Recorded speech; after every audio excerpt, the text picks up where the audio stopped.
कर रहा है और उसने कह दिया तो ठीक है, नहीं कह दिया तो। इसलिए 15 अगस्त 1947 को भारत आजाद नहीं हुआ। इसलिए पूरे इतिहास की किसी किताब में 1946 की जो 7 घटनाएं हैं वो कभी उस क्रोनोलॉजी में कभी कहीं चर्चा का विषय नहीं बनी।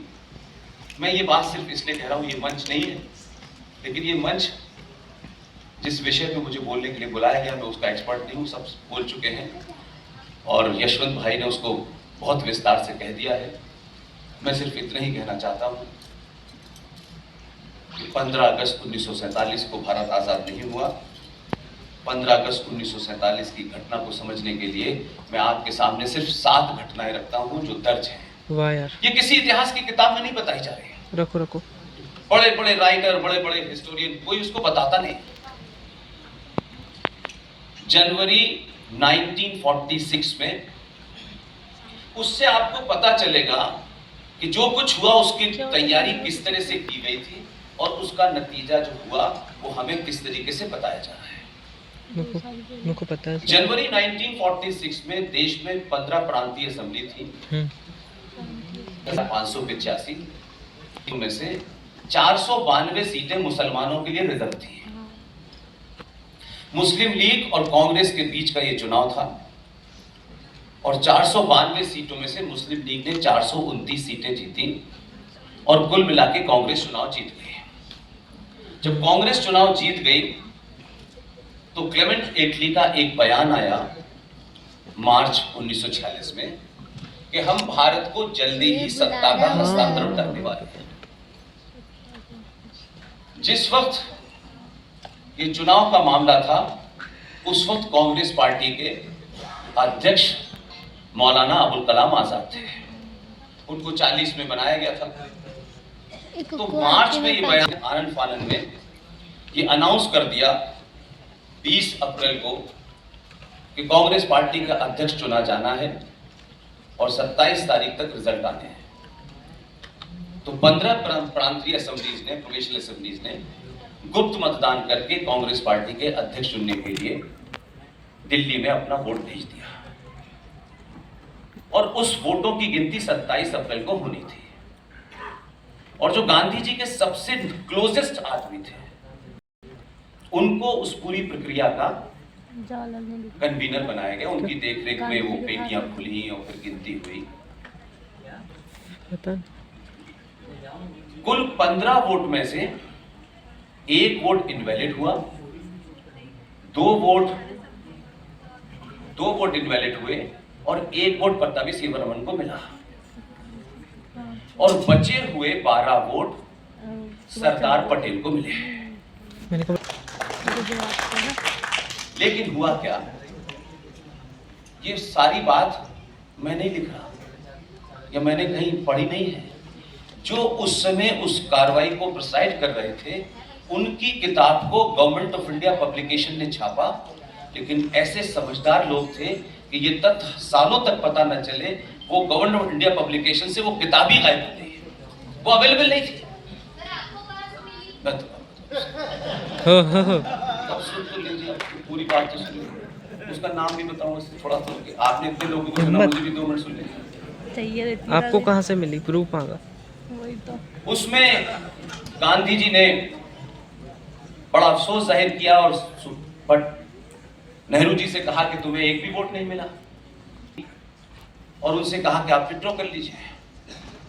सरदार पटेल ने उस चिट का कोई जवाब नहीं दिया, तो दूसरी चिट पे लिखा कि आप विड्रॉ कर लीजिए, आप हट जाइए, रिजाइन कर दीजिए। सरदार पटेल समझ गए, उन्होंने सब कुछ छोड़ा और वोट के चले गए। और इस तरह जवाहरलाल नेहरू साहब 27 अप्रैल 1946 को कांग्रेस पार्टी के अध्यक्ष बने। अब उनके अध्यक्ष बनने के फौरन बाद ही इस देश में एक घटना घटी है जिसे आप 14 अगस्त 1946 के नाम से जानते हैं, जो भारत के इतिहास में डायरेक्ट एक्शन डे के नाम से जाना जाता है, जिसे आप कैलकाटा किलिंग के नाम से भी आप गूगल पे सर्च कर सकते हैं। 1946 के रिजल्ट ने बता दिया, क्योंकि 23 मार्च 1940 को लाहौर के अंदर यह रेजोल्यूशन मुस्लिम लीग ने पास किया कि हमें पाकिस्तान बनाना है। और इस चुनाव ने यह साबित कर दिया कि इस देश में चुनाव के माध्यम से पाकिस्तान नहीं बन सकता। तो हुसैन शहीद सोहरावर्दी, जो उस समय यूनाइटेड बंगाल का चीफ मिनिस्टर था, वहां 10,500 हिंदुओं का कत्ल हुआ। ये अगस्त में है और इत्तेफाक से ये रमजान पाक का महीना चल रहा है और उस वक्त भी 16 अगस्त 1946 को रमजान का दिन था। और फिर 2 सितंबर 1946 को पंडित जवाहरलाल नेहरू को वॉवेल ने यूनियन जैक के नीचे किंग ऑफ ग्रेट ब्रिटेन के प्रति अपनी निष्ठा व्यक्त करते हुए देश का प्रधानमंत्री चुना। और 2 सितंबर को चुना और 7 सितंबर को संविधान लिखने की बात कही गई है। नवंबर और ये बात यहीं तक नहीं रुकी है। 46 के बाद जो आदमी ब्रिटिश इंडिया का आखिरी वॉइसरॉय था, लॉर्ड माउंटबेटन, वो तथाकथित 15 अगस्त 1947 को आजाद होते ही आजाद भारत का पहला गवर्नर जनरल बन गया। 1992, 1953, 1954 तक हमारी आर्म फोर्सेस के चीफ भी ब्रिटिशर्स थे। और उसके बाद बात आगे बढ़ गई।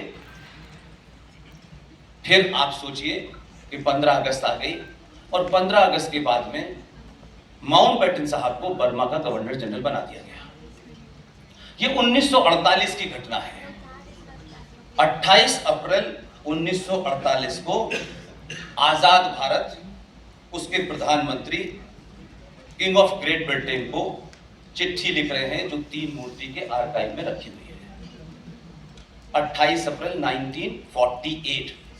और उस चिट्ठी का कंटेंट ये है, Jawaharlal Nehru presents his humble duty to your majesty and has the honor to submit for your majesty's approval the proposal of your majesty's minister in the dominion of India, that Shri Chakravarti Rajgopalacharya, Governor General of West Bengal, be appointed to be the Governor General of India. ये आजाद भारत के प्रधानमंत्री अपने देश के देसी एक governor general को बनाने के लिए ग्रेट ब्रिटेन के किंग से अप्रूवल ले रहे थे। हम कह रहे हैं देश आजाद है। अब आपने जो सवाल पूछा वो सवाल सिर्फ इतना ही है कि अगर ये सब पढ़ना है तो जिस वक्त ये पूरी प्रक्रिया हो रही थी उस वक्त केबी आचार्य जेबी कृपलानी की किताब है Gandhi, his life and thoughts. और ये किताब मुझे कहीं से मिली नहीं, बल्कि एक मित्र ने